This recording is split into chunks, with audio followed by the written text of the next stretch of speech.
So 10 minutes isn't very long to try and distill the experience of half a lifetime, so without any further ado I'm going to get straight on with it. As Sammy said in the introduction, I've spent the last 20 years in the trenches, so to speak, either working for or with or as a small, medium enterprise. Okay? And as you'd expect in that amount of years, I've come to see certain patterns, certain common threads going through what tends to identify a successful company and ones that seem to be perennially struggling and sometimes don't make it at all. And believe it or not, it's actually not rocket science. It's actually very, very straightforward. I guess the first thing is, I don't know what it is about business owners and managing directors, but mention the word marketing and all of a sudden you come out in a rash and head for the back door. And I find that absolutely amazing, because whatever business you think you're in, as business owners, let me tell you, you're in the marketing business. Because if you haven't got your marketing right, you ain't got a business. And I'm amazed at the number of companies that I've seen, worked with, worked for. And you have great sales resource. You're fantastic at what you do. You employ salesmen on 25, 30 grand a year. Give them a BMW and expect to pay their fiddle expense account. Okay? And yet at the same time, you do your own marketing. You write your own copy for your own website. Marketing is a profession like anything else. So what makes you think that you're good at what you do, you're an IFA, you're whatever it is, but I'll do my own marketing? Yeah? What's that all about?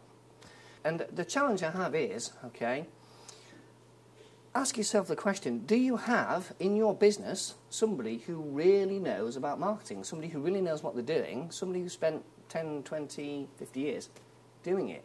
And I suspect the answer is a lot of you do not. So Leslie's top tip for marketing, to increase the number of sales leads that you get, recognise that you may well have a very serious knowledge gap in your business. Okay? But if you haven't got somebody at board level getting in your face, standing up for marketing, demanding a budget and demanding the attention that it needs, okay, that's possibly why some of our businesses aren't going as well as they could be. Now, depending upon your business, that could be, you might not need a full-time one, it could be somebody part-time, okay? It could be outsourced just for a period of time. But whatever you do, be honest with yourself. Stop doing it yourself, okay? If your car breaks down on the way home from here tonight, what are you going to do? Get another bonnet? No, probably not. You're going to call a mechanic. Why do you call a mechanic? That's what they do. They fix cars. Yeah? If your tooth hurts, what do? Pull it out yourself? I don't think so. You call a dentist, right? Because that's what they do. So if your marketing's not working and you're not hitting the sales targets that your business plan says, I suggest you get a marketer in your business. That's top tip number one. Now, what is marketing? There's a common misconception about what marketing is. In my world, marketing is communicating your real value proposition to the people that you want to buy the product or service that you've got. The meaning and outcome of your communication is the response that you get. Okay? So if you're not making enough sales because you haven't got enough opportunities for sales, guess what? You need to sort your communications out. And that's what marketing is. So that's communicating your message to your prospects and to your clients and to the people in your business. Okay? So that's really what marketing is.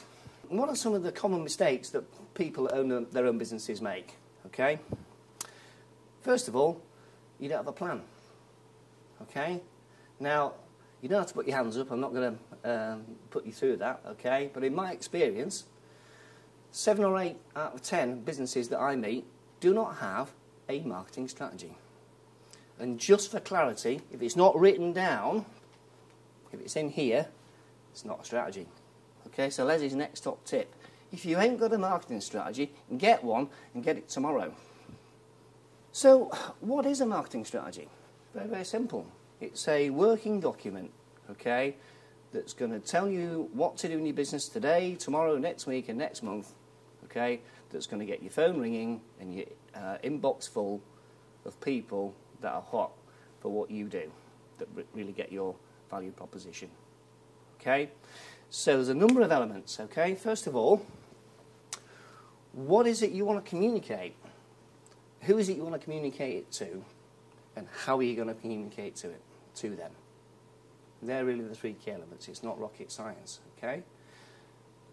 So, my first thing is really, really try to understand the people that you wish to communicate your value proposition to. Who are these people? They're all human beings. You know, I hear people say, oh, I'm targeting FDs or whatever, okay? Well, you know, even FDs are humans, okay? So try and think a bit more about the messaging. And I see flyers, I see websites, I see sales letters, and I think, oh my God, who wrote that? I bet the MD did, okay? And it's feature, feature, feature, feature. We do this. You see, we do this. We're great. We've been in business 50 years, okay? We've got 50 engineers, you know, we've got 50 branches. So what? I don't care about your business right now, okay? Communicate your true value proposition, and that is the benefits of what you do. That's how you hook people into your value proposition. Understand what your true proposition is and why people are going to buy your products or service as opposed to your competitors. How are you going to find that out? Absolutely simple. Ask the people who know. And who are they? Customers. Your clients. Ask them, why did you buy my service? Why did you buy my products? And what was your experience? Okay, because they will tell you. Okay, and by the way, don't ask them yourselves, get somebody else to ask them for you. The next thing is broadcast that message, okay, over a series of media. Sonia taught me many years ago, we've all got different communication preferences in this room. Okay? Some of us like to hear about a proposition, some like to see a proposition, and some like to see how it feels. Okay? So if you're communicating a message to people, make sure, okay, that you broadcast that message across all the communication preferences that humans we have. Otherwise, you're going to miss out the people that you don't. Once you've got your message, you're clear about who you're communicating it to, okay, try lots of different strategies, okay, small amounts, test and measure, see which ones are working, okay, sack the ones that aren't, ramp up the spending on those that are. Not rocket science, is it? But how many of us actually test and measure the various things that we're doing? Find the ones that work. Find the ones that work. Okay? Little and often, test and measure. Okay? You know, digital strategy is very important these days. Okay? However, it's also important. The phone is a very, very important way. How more personal can you make a message than speaking to another human being? We talk about personalising messages. How personal is that? And there's a right way and a wrong way of doing it. So my last advice to business owners is, once you've understood the need for a strategy, you're really clear on who you're communicating to, you're really clear on your value proposition, and you're broadcasting your message over a series of strategies, make sure you understand the rules of the game for each type of strategy. Okay? There's people in this room that understand digital strategies, email marketing, direct mail, telemarketing, social media, podcasts. Okay? Nobody can know everything about everything. Okay? So don't do it yourself. When you've got your strategy, don't be afraid to hire the talent that's out there. Okay? And the last thing I want to say is, yes, times are tough right now, but we don't have market share. I don't think there's anybody in this room, okay, that's got 12% of the world market in anything. Okay? If you're in a recession and the market shrinks, you've got 12%, yeah, boy, you're in big trouble. But we here only need a certain amount of clients to get our businesses going. Okay? Now is the time. There's two sorts of attitudes to business right now. I'm going to put my tin hat on, go under the bunker, I'm not spending any money. Okay? Great. That's fair enough. I call that death by 1,000 cuts.